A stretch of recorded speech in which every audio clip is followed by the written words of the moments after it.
తన భార్య నుంచి ప్రాణహాని ఉందంటూ పోలీసులకు ఫిర్యాదు చేశాడో వ్యక్తి. ఫిర్యాదు చేసిన వారం రోజులకే మృతి చెందాడు. పోలీసుల విచారణలో విస్తుపోయే విషయాలు వెలుగులోకి వచ్చాయి. అతడి భయమే నిజమైంది. భార్య హత్య చేసినట్లు తేల్చారు పోలీసులు. ఈ ఘటన కూకట్పల్లిలో జరిగింది.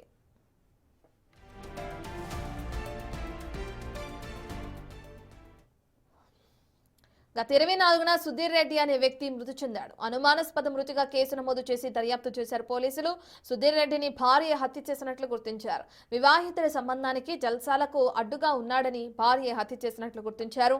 చున్నీతో ఉరేసి హత్య చేసినట్లు భార్య ప్రసన్న ఒప్పుకుంది. నిందితురాలిని రిమాండ్ నిమిత్తం కంది జైలుకు తరలించారు పోలీసులు.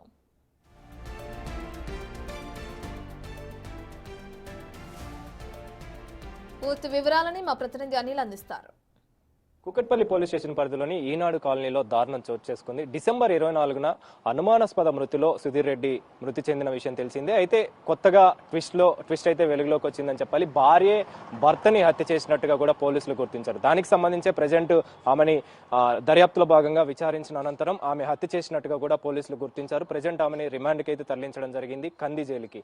కూకట్పల్లిలోని ఈనాడు కాలనీకి సంబంధించిన ఇదే అపార్ట్మెంట్ లో వీళ్ళు నివాసం ఉంటున్నారు. సుధీర్ రెడ్డి అదేవిధంగా సునీత గత కొన్ని ఏళ్లుగా కూడా వీళ్ళు ఇక్కడే నివాసం ఉంటున్నారు. అయితే దానికి సంబంధించి వివాహేతర సంబంధం, అక్రమ సంబంధం పెట్టుకోవడం కారణంగా, అదేవిధంగా జల్సాలకి తిరుగుతున్న కారణంగానే ఈ హత్యకి పాల్పడ్డట్టుగా కూడా పోలీసులు గుర్తించారు. దానికి సంబంధించే సుధీర్ రెడ్డి, హత్యకు గురైనటువంటి సుధీర్ రెడ్డి తనతోటి గొడవ పడ్డ విషయం తెలిసిందే. దానికి సంబంధించి దానికి ముందే, అంటే హత్య జరగక ముందే పోలీసులకు కూడా ఫిర్యాదు చేసినట్టుగా కూడా తెలుస్తుంది. అయితే దానికి సంబంధించి ఆమె ముందుగానే ప్లాన్ చేసుకొని ఆ వివాహేతర సంబంధానికి సంబంధించి కావచ్చు, జల్సాలకు సంబంధించి కావచ్చు, అడ్డుగా వస్తున్నాడని చెప్పేసి ముందుగానే ప్లాన్ చేసుకున్న తర్వాత ఆయనని అత్యంత దారుణంగా చున్నీతోటి హత్య చేసినట్టుగా, చున్నీతోటి మెడకి బిగించి ఆ తర్వాత హత్య చేసినట్టుగా కూడా అధికారులు గుర్తించారు పోలీసులు. దానికి సంబంధించి ముఖ్యంగా ఈ గత నెల 24న ఎప్పుడైతే హత్య జరిగిందో, హత్య జరిగినప్పుడు భార్య చెప్పినట్టుగా దానికి సంబంధించి హత్యకు సంబంధించి కావచ్చు మృతి చెందాడని చెప్పేసి,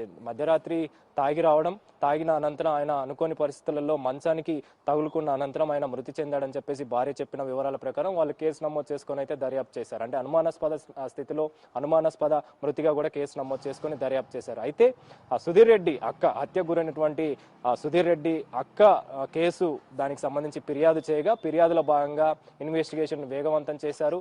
వేగవంతం చేసిన అనంతరం పోస్ట్ మార్టం రిపోర్ట్ రాగానే, పోస్ట్ మార్టంలో ఇది హత్య అని తేలడంతో కూకట్పల్లి పోలీసులు ఇన్వెస్టిగేషన్ వేగవంతం చేశారు. అయితే దానికి సంబంధించే భార్య సునీతని పిలవడం జరిగింది. వాళ్ళ స్టైల్లో విచారణ చేశారు. విచారణ చేసిన తర్వాత ఆమెనే హత్య చేసినట్టుగా ఒప్పుకుంది. ఒప్పుకున్న నేపథ్యంలోనే ఆమెని నిన్న రిమాండ్కి తరలించడం జరిగింది కంది జైలుకి. దానికి సంబంధించే చున్నీతోటి అత్యంత దారుణంగా ఆమె హత్య చేసినట్టుగా కూడా ఒప్పుకున్నారు. దీనికి సంబంధించే ఇప్పటికే మేడిపల్లి పోలీస్ స్టేషన్ పరిధిలో కూడా ఈ విధమైనటువంటి ఈ తరహా హత్యకి పాల్పడ్డ విషయం తెలిసింది. అలాంటి ఘటన మరొక ముందే ప్రజెంట్ కూకట్పల్లి పోలీస్ స్టేషన్ లో కూడా చోటు చేసుకున్న పరిస్థితి అయితే మనకు కనిపిస్తుంది. మొత్తానికైతే వివాహేతర సంబంధాలు అనేవి హత్యకి దారితీస్తున్న పరిస్థితి అయితే ప్రజెంట్ నగరంలో కలకలం రేపుతున్న పరిస్థితి అయితే మనకు కనిపిస్తుంది. కెమెరా పర్సన్ సురేష్తో కలిసి Anil, big TV, Kukatpally police